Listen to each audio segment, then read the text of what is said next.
I'm going to introduce your MC for today. I'm going to introduce your bartender. When I do these clap, cheer, or crazy scream, feel free to throw bras on the bar. No, I'm joking. So ladies and gents, I'm going to introduce your bartender for today.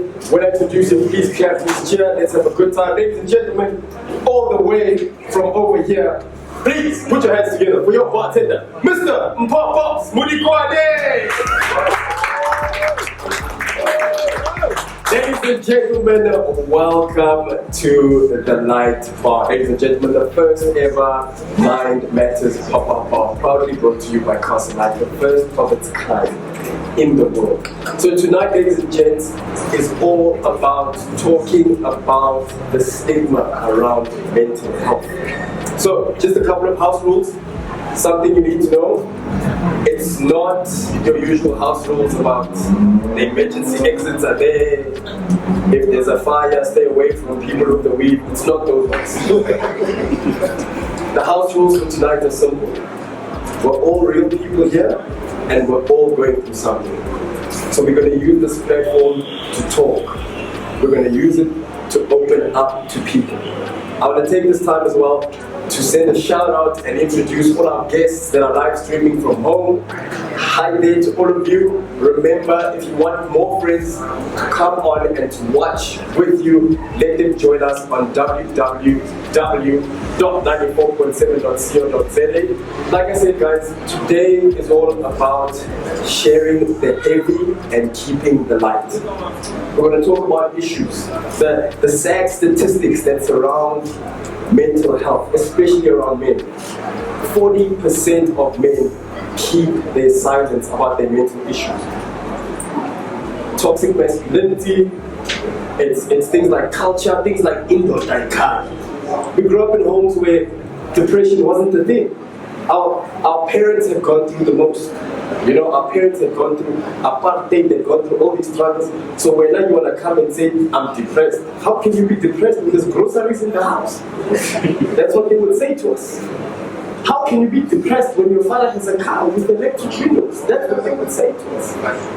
So we want to take this opportunity to take away those stigmas, things like I cry. Men do cry. To take away stigmas like, a man must always be strong. I'm not always strong. I failed to open a peanut butter jar today at home. I'm not always strong. Today is all about talking, sharing. We've had an incredibly rough 2020. So today I don't have a bunch of experts and all of that. I have my friends here. I have my friends here who I'm going to introduce to you shortly because we need to talk about this. 40% of all men don't talk about their mental issues, their mental health issues. And what happens is we account for 4 in 5 suicides. Over 78% of all suicides are men under the age of 35. So we need these platforms. We need to talk about these issues. The worst thing we always do when we see each other, boy, Unjan, I'm great. You just did it now. How are you, man? I'm fine. No, we're not. So that's what today is about. Talking about these issues.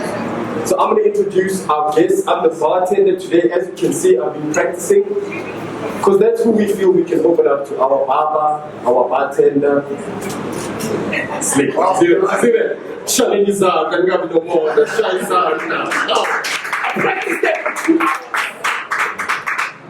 So like I said, ladies and gents, today I have my friends with me, and when I introduce them, please guys, they are our panelists, they're my friends, let's make them feel special, let's give them a warm introduction. I'm going to introduce them, and when I do, I want them to come out to a warm reception. Like I said to you, these are not professionals, these are people who are my friends. We're here to have a chat, we're here to keep it light, we're sharing the heavy, and keeping the light. So, without further ado, ladies and gentlemen, I'd like to bring out my first guest.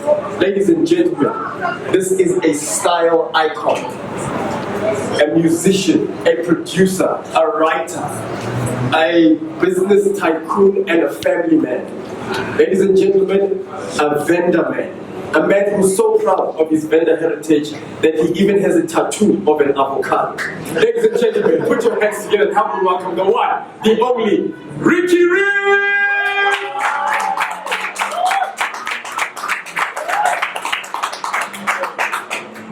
Kotini boy. Ladies and gentlemen, Bosonke, the man who eats the Kotini. Khanyile. I told not to tell anybody about the avocado tattoo. Ladies and gents, Ricky is not alone. Ladies and gentlemen, we do have a doctor on our premises. Ladies and gentlemen, a qualified doctor. She is also the vice president of Mind Matters, which is a group that actually deals with mental health, ladies and gentlemen. And she's recently been taken off the market. Yes, newly engaged, newly lobolad, with more than 7 cows. Please put your hands together and help me welcome the ever so talented, the ever so gorgeous, the ever so qualified, the one, the only, Dr. Khanyile.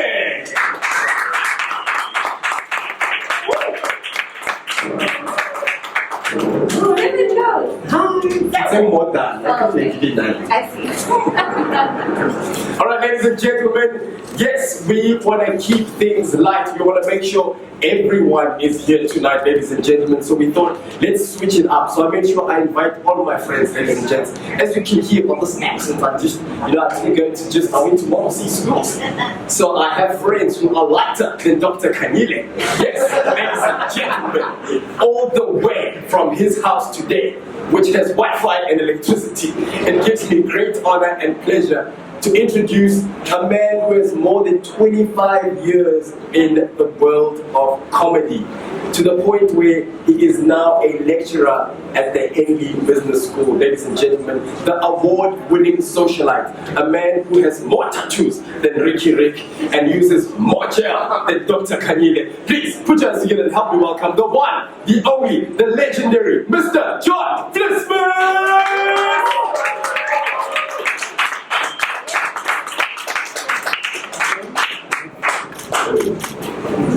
John, this is not sanitized.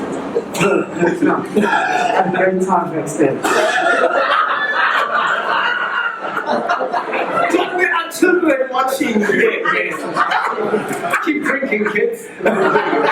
Remember, ladies and gentlemen, Castle Light is not sold to anyone under the ages of 18. Let's enjoy responsibly. Yes, let's drink responsibly. To those of you who are here, we'll make sure you have one, provided you are of the age limit. Ladies and gentlemen, like I told you, I am 2 people, from the hood to the suburbs to Venda. Ladies and gentlemen, I wanted to keep it hood. Our next guest, ladies and gentlemen, he's hi guys, I can't even mention all the things he's done. That list is longer than my arm. This guy's an author. He's a presenter. He's a business mogul. He's a next door neighbor. Guys, he's done it all. Ladies and gentlemen, a man who's gonna bring the fire. The guy who sold his drink on the streets, in the shops, and then just became a big mogul. Ladies and gentlemen, the one, the only, the legend, DJ Sbu.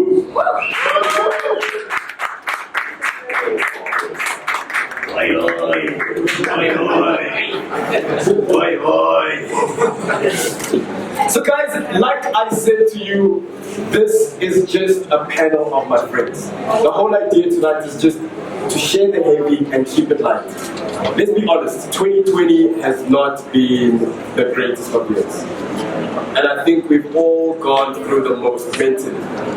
You know, not only have we lost jobs, we've lost family members, we've lost partners, we've lost relationships. You had a really tough week. No, yeah, John, yeah. It was tough. Going from full bouquet DSTV to the 7 channels.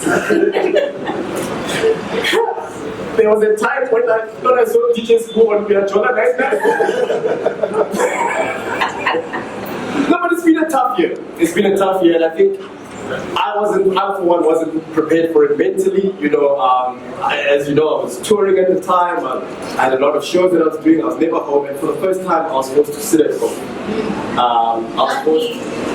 Oh yes, you in the front line, right? You in the front line. So I think a lot of us have gone through a lot of mental distress over this past year.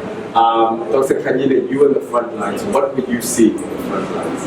So, luckily for me, I work with children in the field of pediatrics. But frequently we had to lose people because we had to have staff that would be allocated to casualty. So casualty is the first port of call into the hospital. And we would see things like people waiting on benches for oxygen. We would see ventilators being given to patients, and literally we already do something called triage, where we see who has the highest priority. Triage. Sorry. Not to for my friends that don't understand. Why are you triage? You have to triage. And so we literally had to make decisions every single moment of the day. The minute a bed opened up, who's going to get that bed? And so it was psychologically draining to be a frontline worker, but also the fear that if I get coronavirus and I need a ventilator, what if there's not a bed for me? And so a lot of people didn't think about the fact that being irresponsible wasn't just a thing that we asked you to do and prevent, because you're not just saving yourself, but you're protecting us, because you need to come to the hospital if you've been in an accident and you've been exposed to corona. You exposed me, and I potentially died. And so it was tricky. I was mad, but I had to deal with that, and a lot of us had to deal with that.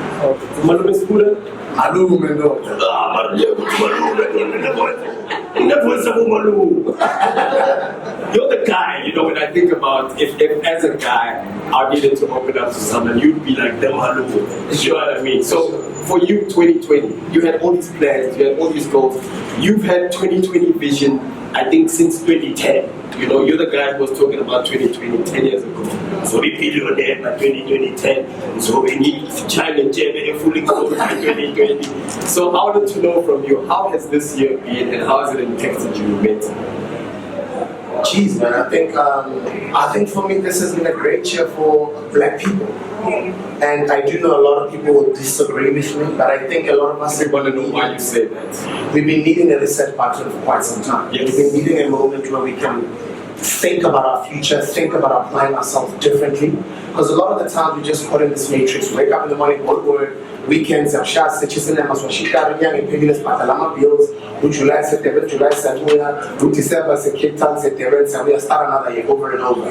We needed a year where it's a reset button, it pushes you to the corner, you put your back against the wall, to think differently, to start being independent. A lot of people are dependent. They're dependent on other people to pay us to make a living. Yes. But I really do think that this year gave us the time to think about other ways creatively on how we can apply ourselves in our art, in our passion, what we do. Other people started thinking of side hustles.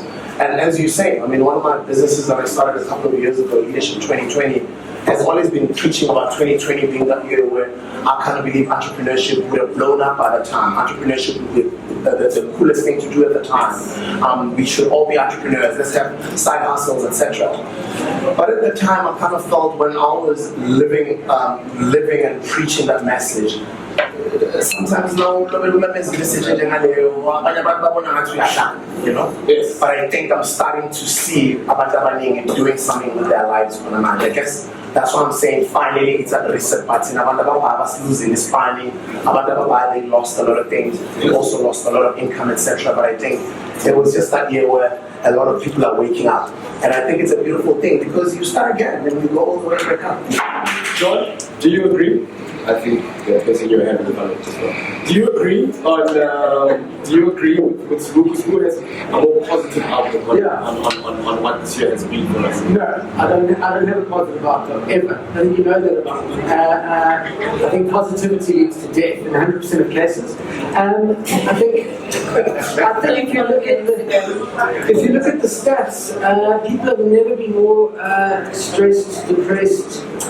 This has been what they're calling the biggest psychological experiment in history. Yes. And a lot of people have suffered. I mean, I know that people in addiction. Sorry, there's a polo drive. If anyone's driving a polo, please. The alarm is going. I think relapses are up like 60% or something like that. So a lot of people in isolation, because if you're not well mentally and you're in isolation, it's not a great place to be because we are a social creature. So even though we're connecting on, artificial platforms, we are feeling the physical effects. And I think there's some research that shows that isolation from other humans creates a sensation similar to pain. And here's what I want to know, right? And Ricky, I'm going to throw this to you, and Dr. Khanyile, I want you to jump onto this.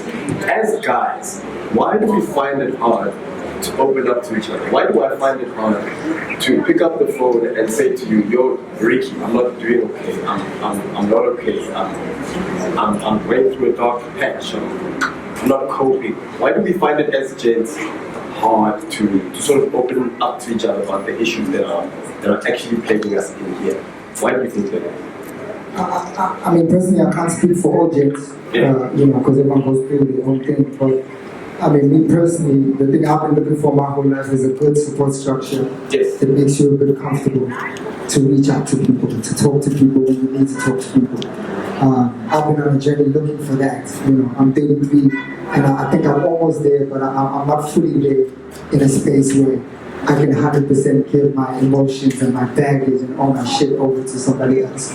So, for me personally, it's where's that block coming from? Did you say? I mean, I'm looking for somebody to trust personally for me.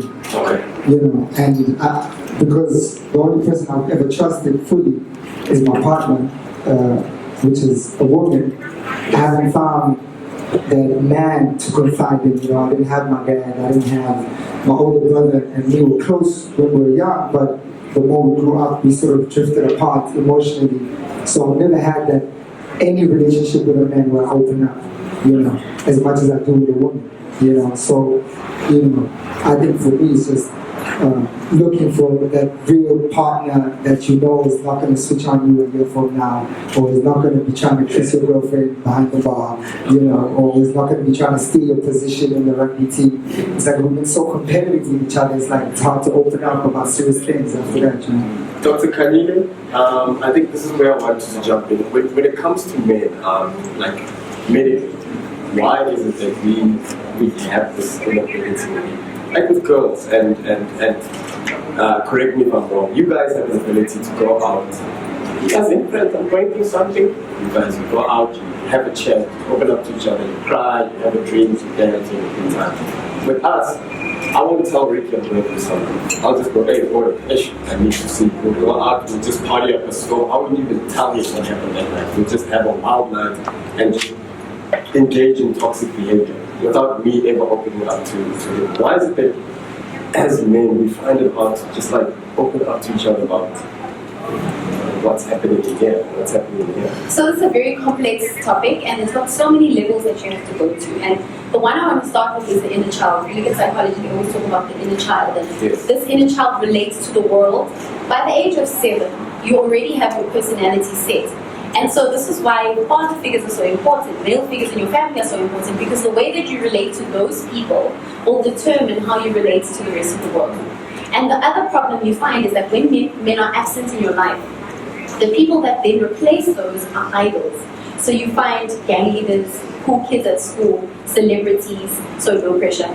But those are the guys that kids idolize and they model their behavior after. And so this is why we find that because men by nature are competitive, women are also competitive, but we're not encouraged to be that way.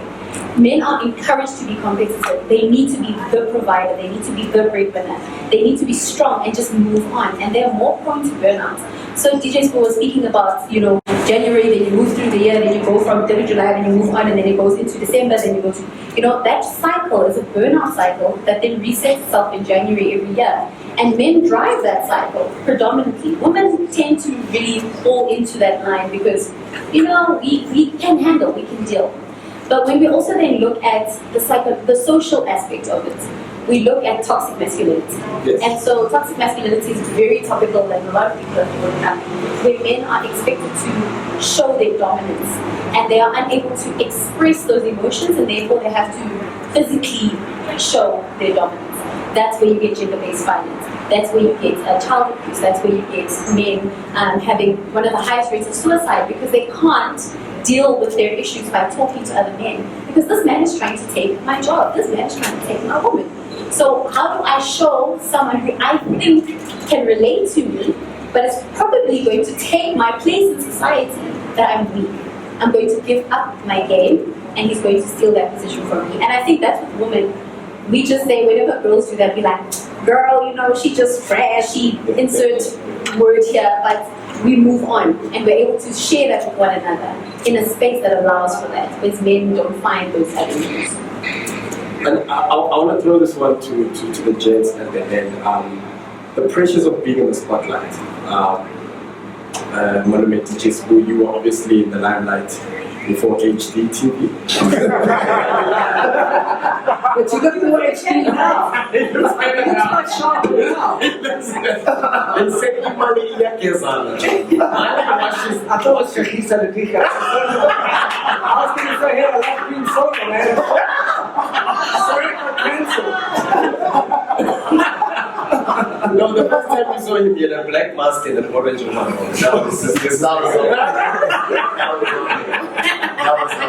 Don't give me friends. Okay, story for another day. Being in the spotlight, guys, doesn't add pressure. So doesn't add pressure. Now that you're in the spotlight, because Dr. Khanyile was saying as well that you're in the spotlight, now you have people that are looking up to you. You know, you have Ricky who's looking up to you, he's coming up in the game. And Ricky just said something very important, that when he was growing up, he didn't have any male figures that he developed a sort of trust system. So for me, you coming up in the game, you know, before the game was actually set up, what were the pressures like for you, especially being in the spotlight at the time? It's actually the truth. A lot of people are in the spotlight. There's pressure. You know, there's pressure to look a certain way. There's pressure to.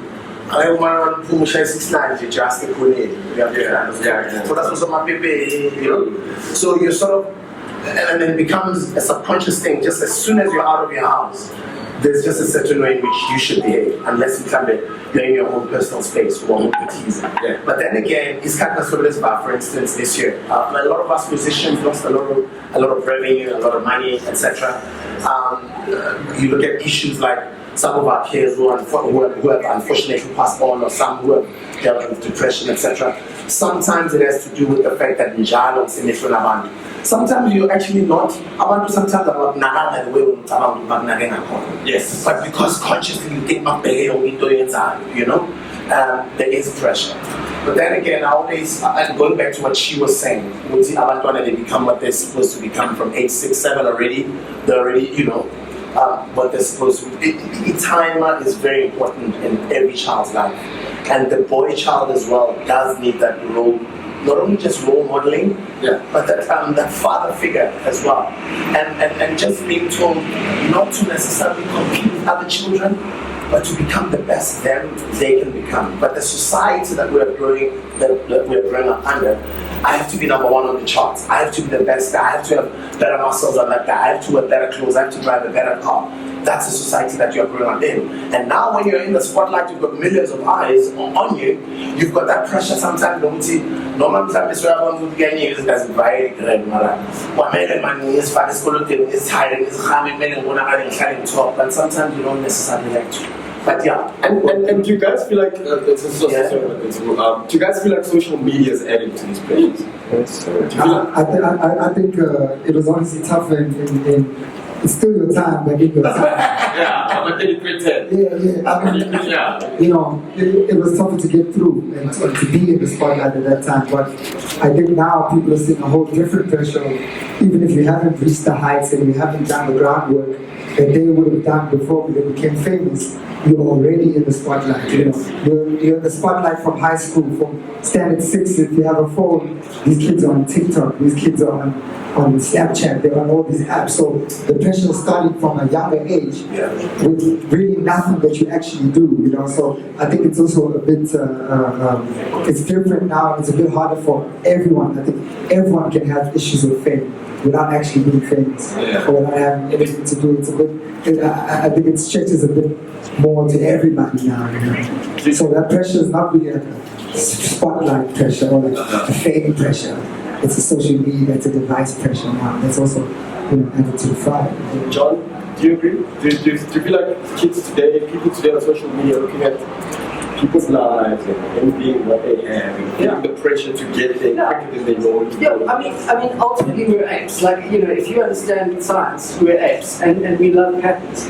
The difference now is the apes are under the microscope right away. You wake up being judged by the whole world because of your device, right, and your contribution. And then the thing is, we're all obsessed with patterns, so we create false patterns. So we create a life that we don't live, so other people can be jealous of the life we don't have. It gets very complicated for young apes because they really struggle with that kind of level of judgment. At least Kermit is laughing now backstage. We had to wait till he finished telling the joke or release the single to find out what the audience thought. Now, you know what they think of you before you leave stand at 6. Yeah. That's a tough room because it's in your head. Like, that's why kids are killing themselves, because that judgment is happening on a global scale in their head before they even have a chance to just let me show what I can do first, you know. So I think it's tricky. But what's interesting to me is this conversation is so binary. Because you're talking about men, we do this. You're not all men. Like, the concept of girls do this, we're not all girls. Like, it's not that simple. I think we're all creatures. Toxic masculinity affects men and women. It's a concept. It's not a. We don't grow up and all become plumbers. Like that doesn't work like that. You know, all black dudes are not the same way. We've got to get beyond that. We've got to find a level of sophistication where we educate ourselves and we start to understand this shit shifts all the time. People tell you that you're one thing. It's devastating. So learn the ability to be resilient and get beyond what other people define you as. Oh, hi, John Vlismas. Hi, John. Yes. The judgment is good. I'm rock hard, as we say. But how do we get there? Because I feel like that's what I was going to ask you. Yeah. Let me host this second. You know, because what you just said, the insight is very important. Yes. But we never actually hear enough voices that are coming into the mix and saying, let's look at things this way or that way. How do we change sort of the narrative? Because till today, I don't understand what toxic masculinity means, you know. Yeah. I know my negative traits, I know my positive traits. Yeah. You know, maybe I can recognize some negative traits in my brother here or my sister here, but I don't know what a toxic masculinity is, you know. Yeah. But I do understand that people have their negatives and they have the ups and the downs and the good parts of the personalities and bad parts of the personalities. How do you push that to the front for people to start relating to the kind of conversation we have? It's such a hard question because it's personal. And you know, for me, I stopped doing comedy because it's a poison. Fame is a mild poison. It's something which you get, which you don't know why you got it. So like in your position, you're in a really good place now to influence a lot of people. So I think education, if I think about Sbu, when I grew up and I was watching Sbu, like the dude was wearing a pillowcase and yelling at people. That was not me.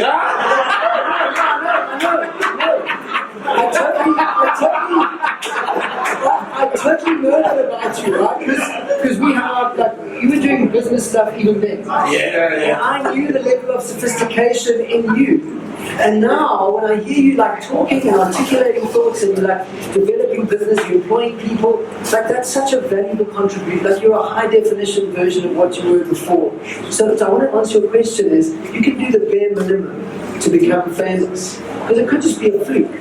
But if you can take it and you can spin it into something constructive, that's so cool. Like if you could do that, that would be the best gift you could ever give this country. Because a lot of young people are going to, the way you're looking for someone, they are looking straight at you going, you're the guy. And I can't wait to see what you do with it. Don't win just. All of what he just said. Don't win just. Yes, that. So guys, here's what I want to know, right? What are we gonna do to break this thing? How much time do you have? Because John said something very important, which is what triggered Ricky's reaction. John said we need to stop thinking about ourselves in these silos. Men are like this is like this. That's why it's taken us a long time to accept different people, to accept gay people, to accept other people, because we go, this is not in our culture. This is not. So what are we doing to break the stigma? Because I want exactly the message that you said. I want Ricky to say that type of stuff in his music, so that when kids are listening to it, they go, it's okay for me to break down in front of my friends. It's okay for me to open up to them. It's okay for me as a guy to walk up to my other rich friend and say, yo, no, I'm rich. I'm broke now. Without fear of being judged or being kicked out of the WhatsApp group. So one of the things, before we get to your soliloquy, I know you're going to go in hard. I want to know from the gents, and I want to end it with you. From the gents, what can we do, what should we do to break the stigma around mental health and to start engaging in conversations with our friends, with our family, with younger kids, our children, So let me start on that side of you. I'd say some. Because it all starts in the family. Everything that we're all experiencing right now all come from different types of families. It starts in the family. And from English, this is it's about teaching them how great, how awesome, how powerful, capable, how blessed, and how incredible they are. They themselves as they are, until they are enough, right? Yes. So it's about self, right? So yes.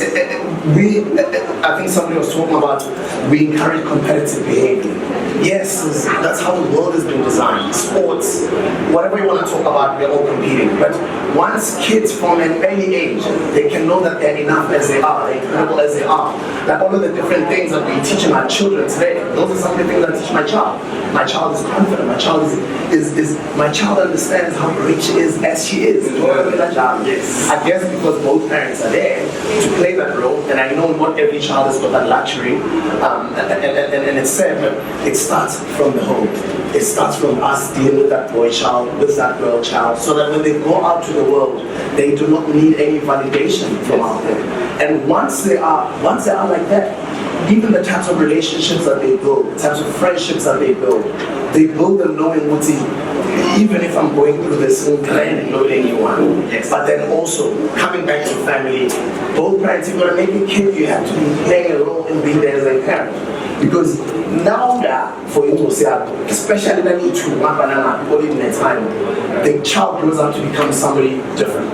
And I think a lot of people who come from families where both parents are there, they turn out different from a lot of the kids who come up from single family household. Single family is single parent household. Yeah, understand. Yeah, I want it. Trust me. Single parents and this guy. Single chapter from the single houses. Uncle Rick? Personally for me, I don't know what everybody needs to do. But for me, what helped me get into position to win, I have like two sections of my life. I've got the life before I actually had a real life. Yes. I've got the life where I was just like, street clothes and trying to figure out, who I'm going to be in the next 20 years. And that was the shitty part of my life. And while I was in that part of my life, everyone was trying to help me. Everyone was trying to give me suggestions and solutions. This is what you need to do. Maybe this will make you happy. Maybe this will help you, right? And nothing ever worked. The day my life sort of turned around is when I decided to myself that, damn, I actually need some help. And when I recognized that I actually need some help and I believed that I need some help, I went into a room, I sat with 50 strangers, and we said what's on our minds, we said what's on our heads. And we did that every day I did that every day for 8 years. And that's what helped me. But I would say the beginning of it was going to look for the help. Recognizing that you need it. Yeah, and not being ashamed to just go into a little corner of the world that nobody else understands and be with, a whole bunch of rejects and talk about your issues, That's what helped me. I don't even offer other artists that come to me like help unless they really want it, because it's got to come from the inside. So for me, when you get into a position to look for help, there's always going to be help. If you're in tax problems or if you're in finance problems, there's always somebody you can go talk to fix up your tax. There's somebody you can talk to fix up your investments and your accounts. If you're sick, your legs broke, your knees bugged out, there's always a doctor to come see. You know, you want to feel happy, you want to laugh a little bit, you want to, lift your spirits, you'll go see John. John. John. I won't lift his spirits. You get what I'm saying? I get you, though. You want to get some advice and hear a story about how a kid can come from a guy's and make it to the top of African business, African black business. Yes. There's somebody you can go see here. He's even created a platform for people to come. Yes. He's not dragging people to jump into buses and say, come listen to me speak. People are coming because they need the help and they need the help. You know. So with everything, as long as you look for it and you want to look for it, you definitely find it, you know. So, 40% of men don't speak about their emotions. There's 60% of them that, might be doing the right thing. So Dr. Khanyile, before we come to you, John, just to echo or just to jump on Ricky's point, how important is therapy? How important when it comes to dealing with issues like this? When you get to a point where you go, I'm actually going to go for therapy. So the first thing is that everyone thinks you need to be something wrong with you to go for therapy. Yes. It's not. It's like go to the gym with your brain and your heart. Like it's something you just do. You don't have to have something wrong with you. You know what I mean? Like it's not a head doctor because you've got something wrong with you. It's just because your parents and the parents before them thought that if you couldn't handle your own shit, then there was something wrong with you. The truth is, it's excellent to do therapy. You don't have to be feeling mad to go. You just go. And it helps you with all of the stuff that the guys are saying. It's like, be self-aware, work on yourself, and the therapist can help you with that. So I couldn't agree more with both the guys. Be aware of yourself and what you need. It's super important, massively important. There's nothing wrong with it. Okay, guys, look, I'm going to open up the floor to our Q&A, right? I'm going to open up our floor to Q&A. I think there's a lot that's been said on stage, and we'd like to hear from you. So we're going to take 2 questions from the floor. We're just going to get the microphones. Our brother with the ponytail is just going to come around. That's a man bun. It's a man bun. I thought it was a headpiece. I don't believe he's in charge. He doesn't know what's going on. It's a man bun. It's a headpiece, John. It's like it's Tyson another one.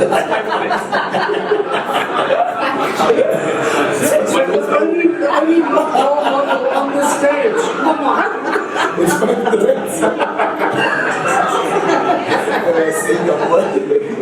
All right, so we're going to have our first question from here, my brother. Is this the one? Oh, it's on. Oh, it's on. So I'm sitting here, I'm listening, I'm thinking to myself, a lot of this just sounds really good, but a lot of it intuitively, something deep down bothers me. And it has a lot to do with how we view the world. John says, very binary view of the world, and I agree. Because I'm listening to what Khanyile said first. What Khanyile says, kids' personalities are developed by the time they're 7, and it's important for them to have male figures in their lives because it shapes them. And Sbu says, yeah, really, there must be a mom and a dad that builds a different child.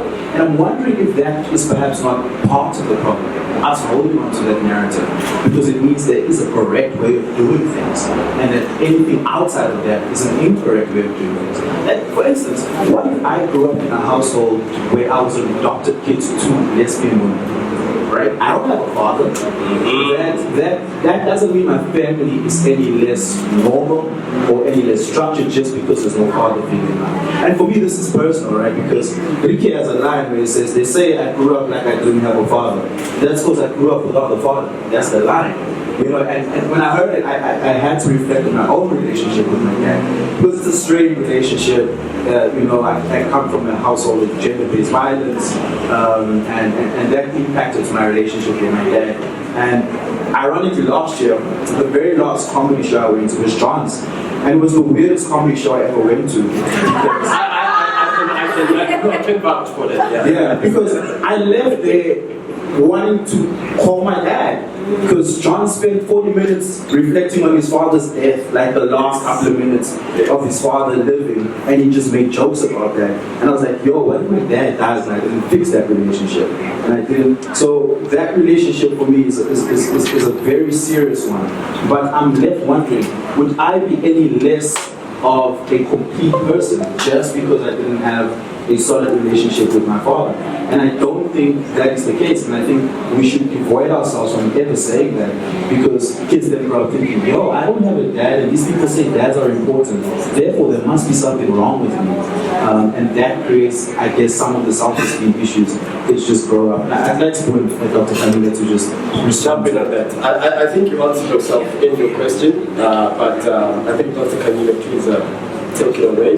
So that's a brilliant, summary of a lot of the things that people talk about. We do have a very binary view of the world, but I think when we speak about a father figure, we must be careful not to say it's a father. It's just someone that you identify as being your father, or someone who will care for you, who will protect you. And this is why you find children who are raised in homes where they don't have a man in the house who is able to provide that role in a beneficial way. Will either look to have dysfunctional relationships with that man, or will they go outside and look to have relationships with other men. Sometimes, if they're lucky, we have community leaders who will then play that father figure and teach them how to become successful people by instilling those principles in them of understanding who they are, respect, knowing that they are successful in whatever it is that they're doing. But when you have a father figure, because at the end of the day, even with me, I love my mom. Listen, my mom is the one. But my dad also gives me another element. There's just something that he does that my mom doesn't do. And even for me, even if my dad wasn't there, I have uncles, I have friends of my mom's who I really adore and I look up to. So it's not to say that my dad is not a functional person in my life. It's just that the father figures that we have play different parts in shaping our personality the younger we are. So when we have that absent role there, we never see how to respond to that person. We never see how that person responds to other women. We never see how that person works and has a work ethic that is consistent with making things work. Not necessarily that they have to do the right things and be perfect all the time, but definitely we have to get out of this frame of mind that says, if I don't have a father in the house, I'm going to be a failure. That's not it. We need to have responsible father figures for children. I think she's got a point. Just to add in there as well, I watched a very interesting video a few days ago, where this guy dies, goes to heaven, meets God, and God starts asking about my parents, my friends. And this godly figure says to this person, every person you've ever interacted with out there on earth was you. There is nobody else on earth out there. All these millions and billions of people that are out there, it's not other people, it's you. And I've also watched an interesting video of somebody talking about the 12 disciples of Jesus being the 12 different ways in how your mind operates, as opposed to being 12 disciples of Jesus, but being 12 different dimensions in how your mind can operate, and you should lead and control those senses or those disciples, because if you don't, one of them becomes a Judas, ones that woke up in Mpho. So with that being said, it goes back to what she is saying. Even if it doesn't come from your actual biological father, or a time or lady, but if a child is raised in that environment where, especially, and John was talking about it outside, kindness, love, nurturing, positivity, all these things that are good, that a lot of us konamanje, and especially with the rise of social media, I'm starting to see a lot more and more of them sort of, I don't want to say they're alleviating, but I think everybody's now is all about the bag, it's all about me, it's all about getting numbers and getting the clout and trending. I must do this snacks, I must do 1, 2, 3, and 4, as opposed to promoting that kindness in the world, promoting love, promoting caring, not just being about the bag, being about the numbers, being about 1, 2, 3, and 4. But I just want to take it back to what he was saying, preaching kindness, what she is saying, what he's saying, and exactly what you picked up from his comedy show,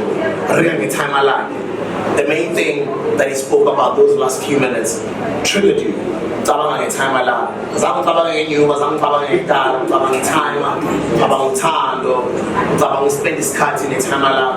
Even I know, enjoy you just paying just meeting it out. We get this time, we get this, all these things that are good, that every human being should be preaching. You know what I mean? Thank you for that, Mr. Sbu. Let's go to Pumadu, man. Okay, hard. School side of respect. Food, okay, food, yeah. I know you're in a rush, and I know it's not a breakdown or anything. Just took 1 minute. I'm saying, I think like that line was like very important for me. And there was 2 songs in that. There's Papa song and then that song, which is about relationship with your father.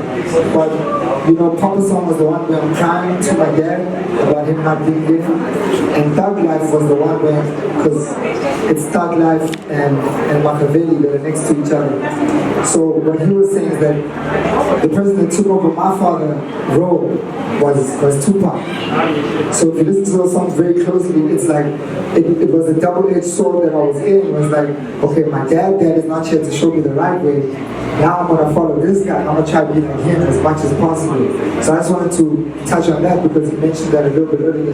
You sort of look at the idols a little bit, but it wasn't to say I didn't want my dad or don't need my dad or it was okay. It was just to say, damn, I'm still looking for that person who was meant to be the person who gives me direction. Thank you for that, Richard. Thank you for that. And I think another important thing is as you climb, as you grow, right? Because I also lost my father at a young age. But what I started realizing, and it's one of the things I learned at one of your leadership seminars, is that it's important to not only have mentors, but to have mentors that are different ages, that are different fields, because you find that in that person, right? John was my comedy father figure last night. This is why I am the way I am today. So blame John for everything you see. So embarrassing. So along your journey, there are people, there are uncles, there are, at some point my older brothers had to be my dad, my uncles had to be my dad. So it's all about finding those different people along that thing and those different people along the journey. So I have one more question coming from our lovely lady here.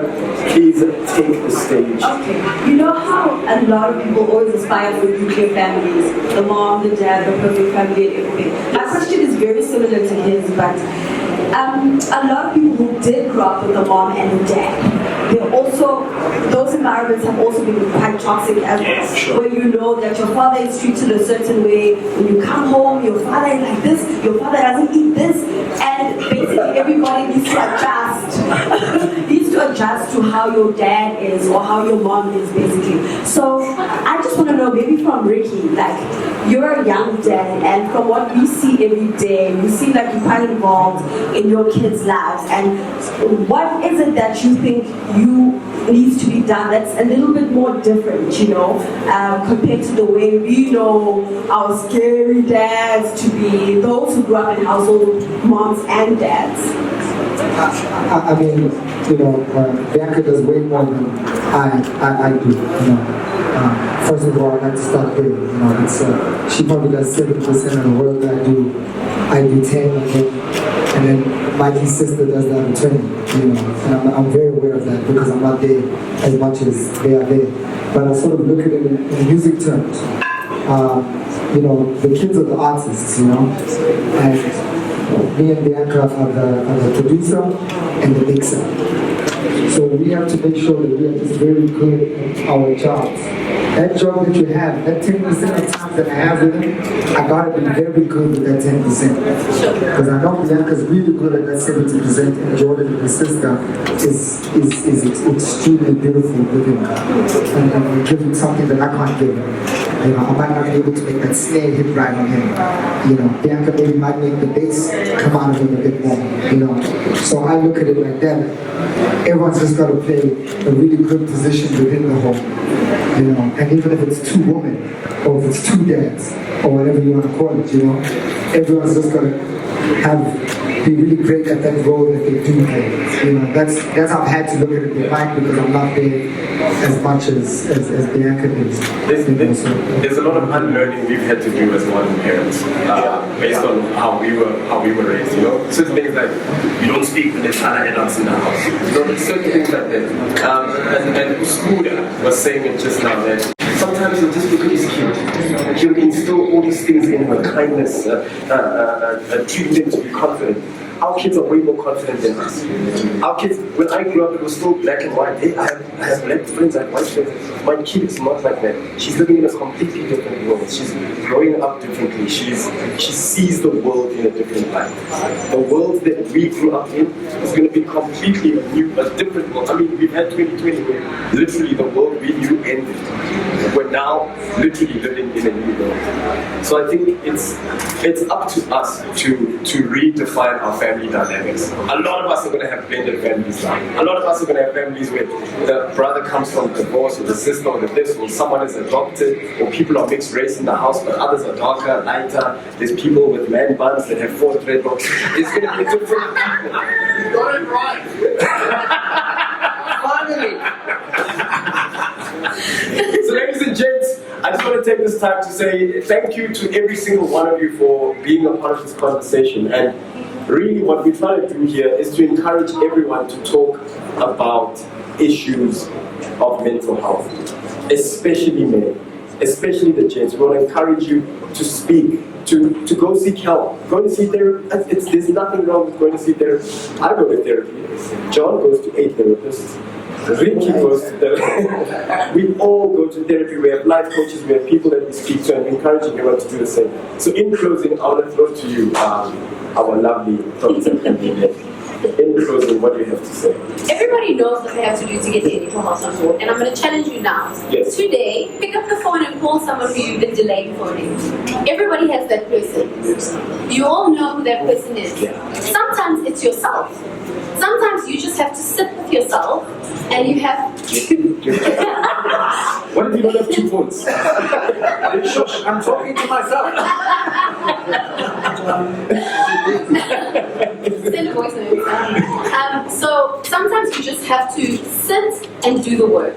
And I think everybody can leave today if you can move and do 3 things. Number 1, we have this biopsychosocial approach to things. So biologically, you have to sit with yourself and really think about all the people, all the situations, all the stress you put yourself through, and decide better for yourself. You know, eat better, exercise, but it's important. It's important. You don't have to do it every day. I don't do it every day. I just had a burger just now and tell my trainer. But like, I'm not good. You know what I mean? So you're doing healthy things for yourself. Psychologically, have those conversations with those people, and especially your family members, because I know if I need to call my mom and I can see my mom's not okay, I can pick up the phone and be like, dude, are you fine? Yeah. But can you do that, Mama, Papa? Are you okay? And we have difficulty doing that with the families that we have because they're so broken. So I challenge you to do that, and then socially, your friends, ask them. You don't even have to like have a big night or anything. Pick up the phone, send a WhatsApp and say, listen, no nonsense, are you okay? I've seen that this and this has happened with you recently, I'm worried about you. You're eating differently, you're isolating yourself, you're not coming out with us, you're not talking to us, your behavior is changing. What's going on? And don't leave until you get an answer. And when you get that answer, be prepared for that answer. Because you need to then, you can't expect someone to open up to you and then you just leave them hanging. So those 3 things are really important, biologically, psychologically, and socially. You know what to do, just it's hard, but when you do it, it's really successful and really rewarding.